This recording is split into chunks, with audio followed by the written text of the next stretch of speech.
I call this step down the most perfect exercise that I know of. I've been saying it for 15 years. That out of all the exercises I've ever seen or done, this is the most perfect thing. And the reason why to me is because we are vertical beings and we are dealing with this thing called gravity every day that we stand up to do something. And it's the epitome of what's necessary for movement.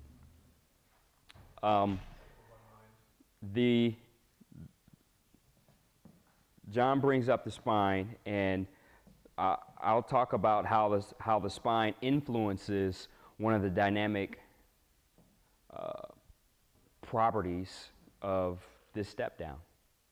Okay, and so I'm gonna perform a step down. Now, let's clarify. A step down is different than a step up. Okay.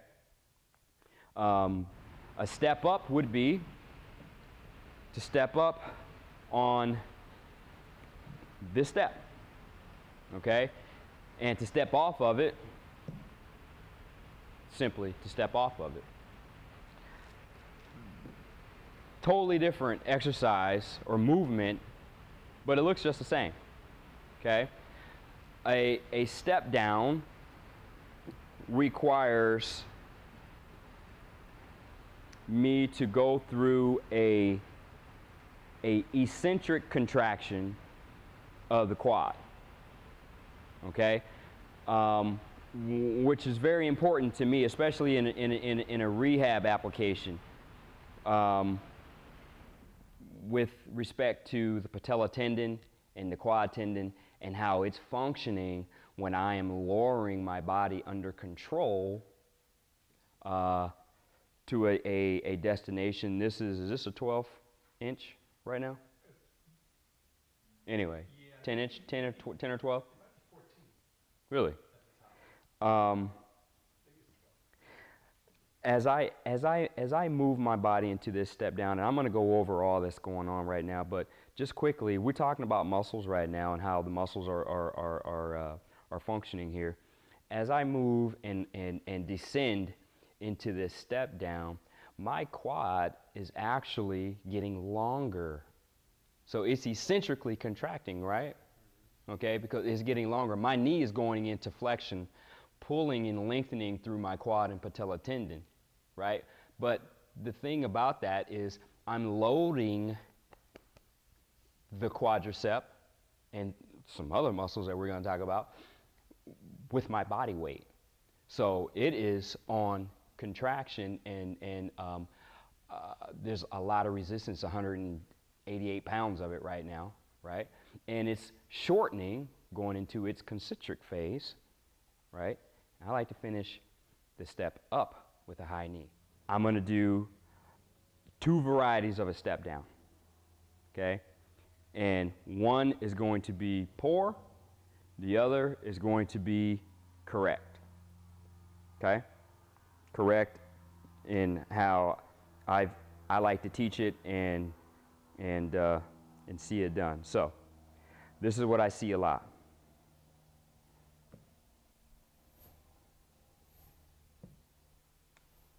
Okay? This is what I like to see.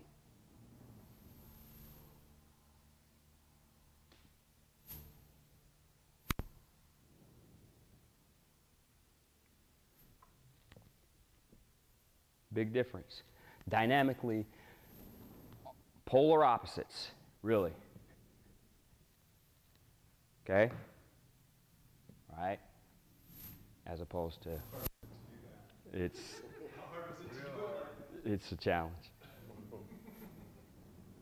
Okay? So, let's talk about the dynamics, the obvious dynamics. That I did was what you almost said, was a flexed, weak spine. Okay? So, again, we're vertical beings. I want you guys to think that what we do upright, standing up. Movement. When it comes to movement, normally it's on your feet. Okay? And your spine is like a relay bridge, obviously through the central nervous system and all the nerve pathways, okay? But it is transferring so much proprioceptive information, okay, from everywhere. Feet, toes, ankles, knees, on up the kinetic chain, okay? This is a kinetic chain extravaganza was happening here. And for me, the spine it communicates good or bad positioning, posture. Okay, so when you said rounded shoulders, think more weak or spine flexion. Okay, so when I drop my sternum, right, my spine has gone into flexion. Let's just get clear about what it is that you want them to understand about their body awareness. Okay, and normally when we deal with our clients, we're dealing with 2 legs, 1 spine, and 2 arms. I say it over and over again. Okay, my legs are what connect me to the ground, in which we establish our vertical posture or position from. Okay, my legs are transferring all the energy, all the balance, leverage from the ground through the kinetic chain up into my hips, which is at the bottom of my spine. Okay, so my extremities, arms and legs, are attached to my spine through my hips and my shoulders, right? So if I have great proprioception of them, my extremities and my spine, then I have so much more body awareness and control of my space around me. Okay, so my spine is it. Dude, if I do a step down, okay, and I keep my spine in line, I got a strong sternum here. Okay, it's easy to balance from this position. But what if I do a step down and I purposely displace my shoulders, thereby I have to move my spine to do so. So I'm going to go to a little lateral tilt. Okay, now I'm going to do a step down.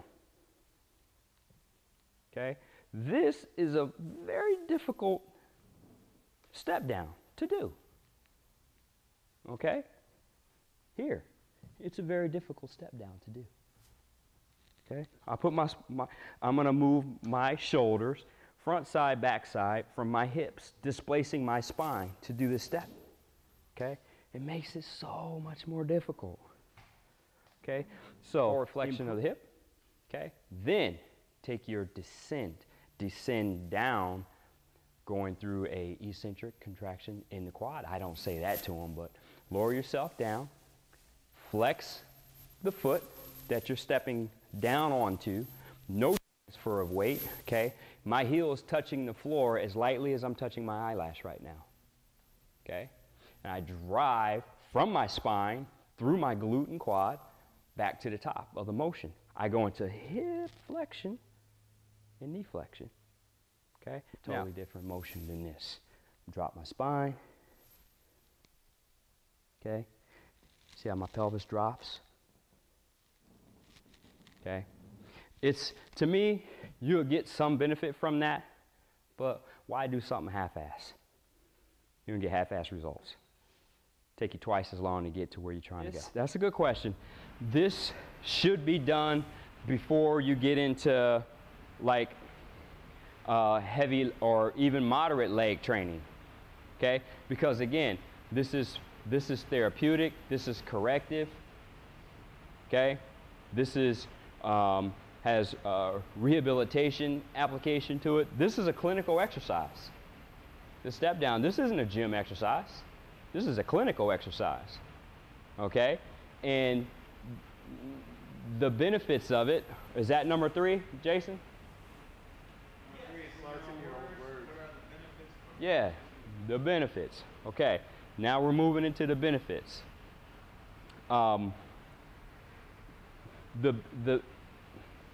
There are so many benefits to this movement. First of all, let's talk about the patella.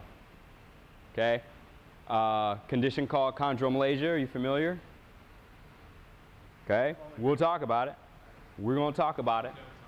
We're going to talk about it because I will guarantee you that you have, especially you, have clients who have chondro. It is one of the benefits, one of the many benefits to this step down. So many benefits to it. Is it helps correct and realign the patella in the femoral groove, how the patella should slide in its groove. Okay?